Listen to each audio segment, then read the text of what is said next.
الگڈہ حلقہ اسمبلی کے مرکز میں واقع RTC بس اسٹینڈ سے مقامی تحصیلدار کے دفتر تک متحدہ عوامی تنظیموں کے فورم کی زیر اہتمام بڑھائے گئے بجلی کے چارجز کے خلاف ایک ریلی نکالی گئی۔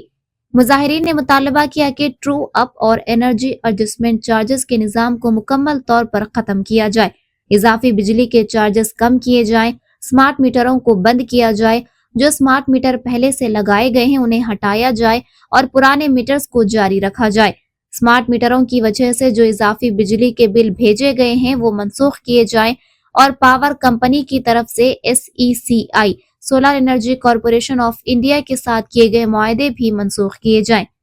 عوامی تنظیموں کے زیر اہتمام مختلف عوامی تنظیموں کے صارفین اور قائدین نے ایک ریلی نکالی اور تحصیلدار دفتر میں کلرک کی غیر موجودگی کی وجہ سے نائب تحصیلدار اور ایڈیشنل ڈویژنل انجینئر کو ایک یادداشت پیش کی۔